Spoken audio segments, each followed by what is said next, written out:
याकुक्षि विवरे कृत्वा स्वयं रक्षति सर्वतः नमामि जननीं देवीं परां प्रकृतिरूपिणीं कृच्छ्रेण महता देव्या धारितोऽहं यदोदरे तत्प्रसादात् जगद्दृष्टं मातर्नित्यं नमोऽस्तुते। पृथिव्या यानि तीर्थानि सागरादीनि सर्वतः वसन्ति यत्र तां नौमि मातరం భూతిహేతవే। మాతృదేవోభవ। ఇప్పుడు పరాభవ నామ సంవత్సరంలో ద్వాదశ రాశుల వారికి ఏ విధమైన ఫలితాలు ఉండబోతాయి అనేటటువంటి విషయాన్ని మనం ఇప్పుడు సశాస్త్రీయంగా తెలుసుకోబోతున్నాము. ఇందులో ప్రతిసారి చెప్పుకుంటున్నట్టు కానీ నా కవిత్వం కానీ ఏమీ ఉండదండి. శాస్త్రం ఎంతవరకు చెప్పబడిందో అంతవరకు చెప్పడం జరుగుతుంది. కొంచెం శ్రద్ధగా వింటే మీ రాశులవి గుర్తుగా ఉంటాయి. వృశ్చిక రాశి వారికి పరాభవనామ సంవత్సరంలో గోచార ఫలితాలు ఏ విధంగా ఉంటాయో సశాస్త్రీయమైన పద్ధతిలో మనం తెలుసుకునేటటువంటి ప్రయత్నం చేద్దాం. ముందుగా ఈ వృశ్చిక రాశిలోనికి ఏ ఏ నక్షత్రాల వారు ఏ ఏ పాదాల వారు వస్తారో తెలుసుకుందాము.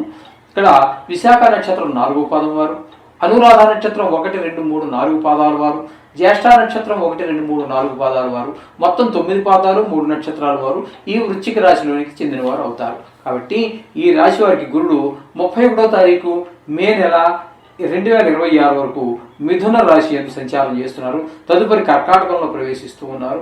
తదుపరి ఆయన మళ్ళీ సింహంలో ప్రవేశించి అక్కడ వక్రగతి చెంది మళ్ళీ కర్కాటకంలోనికి వెళ్ళటం జరుగుతూ ఉంటుంది.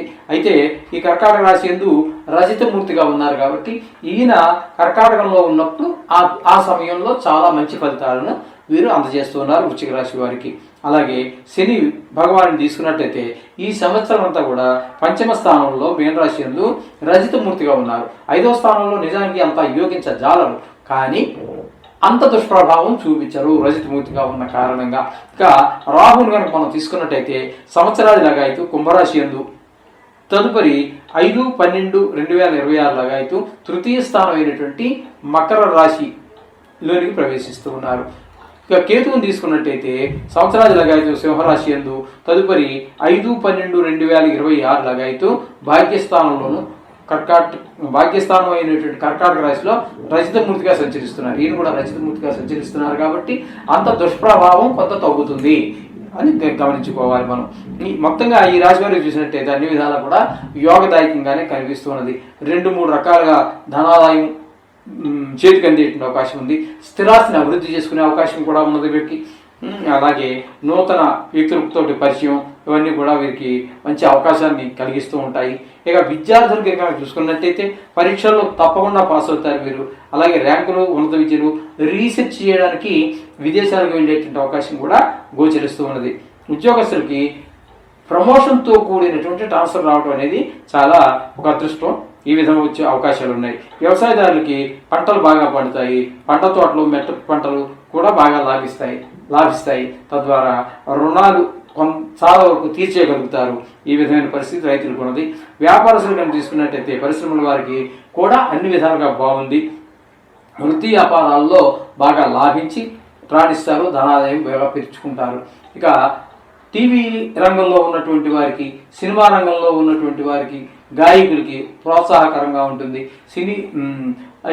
ఇంకా నిర్మాతలకైతే విశేషమైనటువంటి లాభాలు వచ్చే అవకాశం కూడా ఈ వృశ్చిక రాశి వారికి కనబడుతూ ఉన్నది.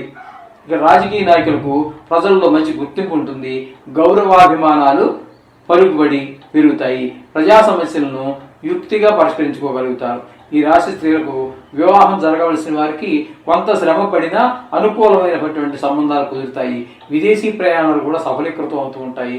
అలాగే ప్రమోషన్తో కూడినటువంటి టార్చర్స్ కూడా కొంతమంది స్త్రీ ఉద్యోగులకి జరిగే అవకాశం ఉన్నది. అదే గృహ జీవిత ఆనందానికి కూడా కావలసినటువంటి వస్తువులన్నీ కూడా సమకూర్చుకుంటూ ఉంటారు. ఈ విధమైన పరిస్థితి అంతా కూడా స్త్రీలకు కూడా కనబడుతోంది. మొత్తంగా ఈ వృశ్చిక రాశి వారికి చాలా బాగుందని చెప్పుకోవచ్చు. ఈ రాశి వారు రాహుకి జపశాంతులు, కేతువుకు రోల్దానము, శనికి స్థైలాభిషేకం చేసుకోవటం అనేది చాలా ముఖ్యమైనటువంటి ఈ సూచనగా తెలియజేస్తున్నాం. ఇది చేసుకున్నట్టయితే ఆ దోషాలన్నీ పోయి మరింత సాఫీగా మరింత అభివృద్ధి పొందడానికి అవకాశం ఉంటుంది. శుభం పూజ.